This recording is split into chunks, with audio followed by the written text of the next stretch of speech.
Welcome once again. This is a question that I've really gotten from a lot of people over time, and I believe that you are here for the same reason. And for that reason, I want us to go directly into that question so that we are able to give the justice that it really deserves. And here is the question: how do we find sine 45, cos 45, and also tan 45 without using a calculator? So that is the question that I want us to attend to right now, without much ado or without much ado. And actually, as we get into it, it's important that I tell you that you don't have to memorize anything. What you just have to do is just to follow what I'm going to teach you, and also to ensure that you really understand. Once you understand, you'll be able to find the value of sine 45, cos 45, and also tan 45 without using a calculator. I bet that you are ready, and let's just get into it right now. So we are supposed to find sine 45. Here we can see something that you are familiar with, and that is this number over here, 45. So what we are going to do is that we are going to find a way of plotting a triangle such that we are able to get an angle or a theta where we have 45 as the degrees for that side. If we could have something like this one where we have this one as 90 degrees, and we want to establish 45 degrees. If we are to have this one as 45 degrees, then that would imply that even the remaining angle is 45 degrees. Now let's check here. In each and every triangle, all the angles that are inside that triangle should always add up to 180 degrees. That is why we have this one is 45 and also this one is 45, so that this one is 45 45, so that we are able to have this one as 90 and another 90 here, so that we are able to have 180 degrees. So another thing that we really need to do about this triangle that we have here, so what we need to do is that we need to come up with some units, and then from those units then you'll be able to proceed from there. If we can have this one as 1 unit, then that implies that also this one is 1 unit. Why? Because these angles are equal. If these angles are equal, then this side is equal to this side over here. So what is remaining for us to find? It is simply the length from here to here, but that one we can be able to find very easily, because we know that hypotenuse is equals to this length squared plus this length squared. Then we find the square root. In other words, that is 1 squared plus 1 squared. Then we find the square root of that, and definitely that is going to give us root 2. Therefore the value of here is root 2. Now listen to this. Now this is now where the whole thing comes up, and that is by applying a simple concept which I believe that you've come across it, or possibly you've ever heard about it. If you've never heard about it, then this is a good opportunity for you to get to learn about it, and that is simply the concept of SOH CAH TOA. Therefore we write SOH CAH TOA over there, and this is what we are going to actually use even in the other areas, that is also to find cos and also to find tan. For now we are much interested with finding sine 45. Therefore we are going to revolve around this area over here. If we are supposed to find this one, that is sine, it starts with an S. Therefore we have an S, then followed with an O and H.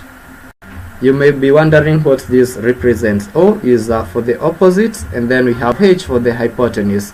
Then what remains simply is now just to replace with what we have here. So we have this one is our angle theta, which is 45. Therefore we say that sine 45 is equals to, now we come to this part over here, we look at the unit that is opposite this angle, and the one that is opposite this angle, it is definitely a 1. Therefore we are going to write 1.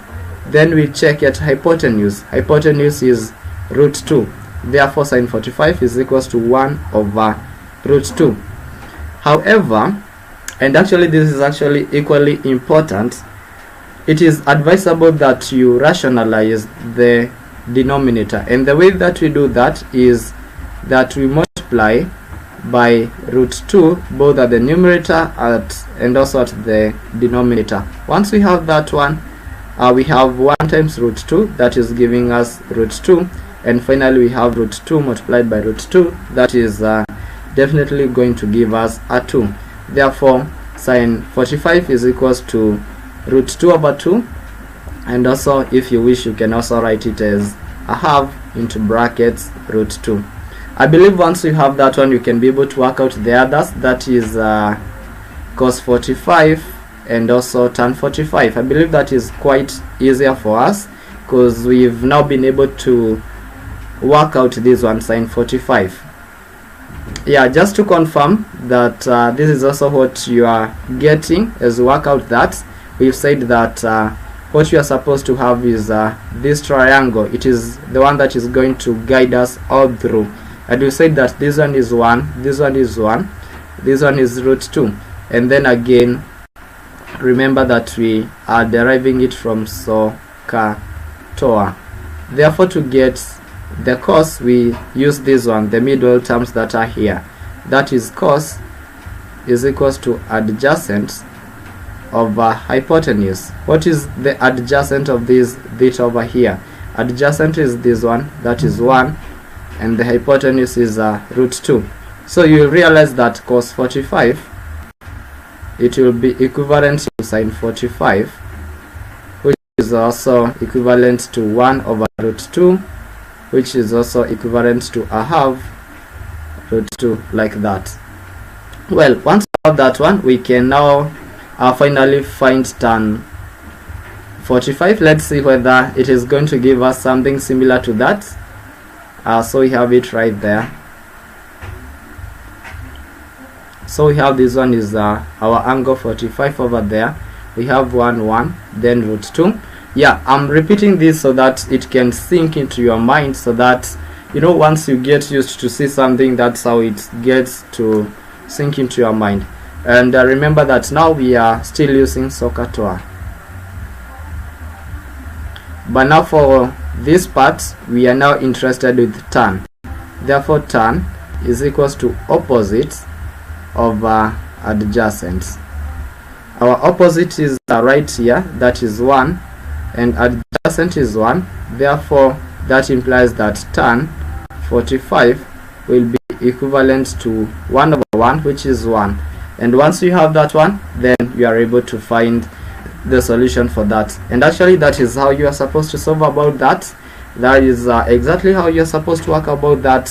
Yeah, remember that you don't have to memorize anything. All that you have to do is to understand on the procedures that you are supposed to take, and once you do that, then you are really good to go. That is it for now. I'll see you in our next video. Visit our website now, counterseemathematics.co.ke, to ignite your passion and excellence in mathematics.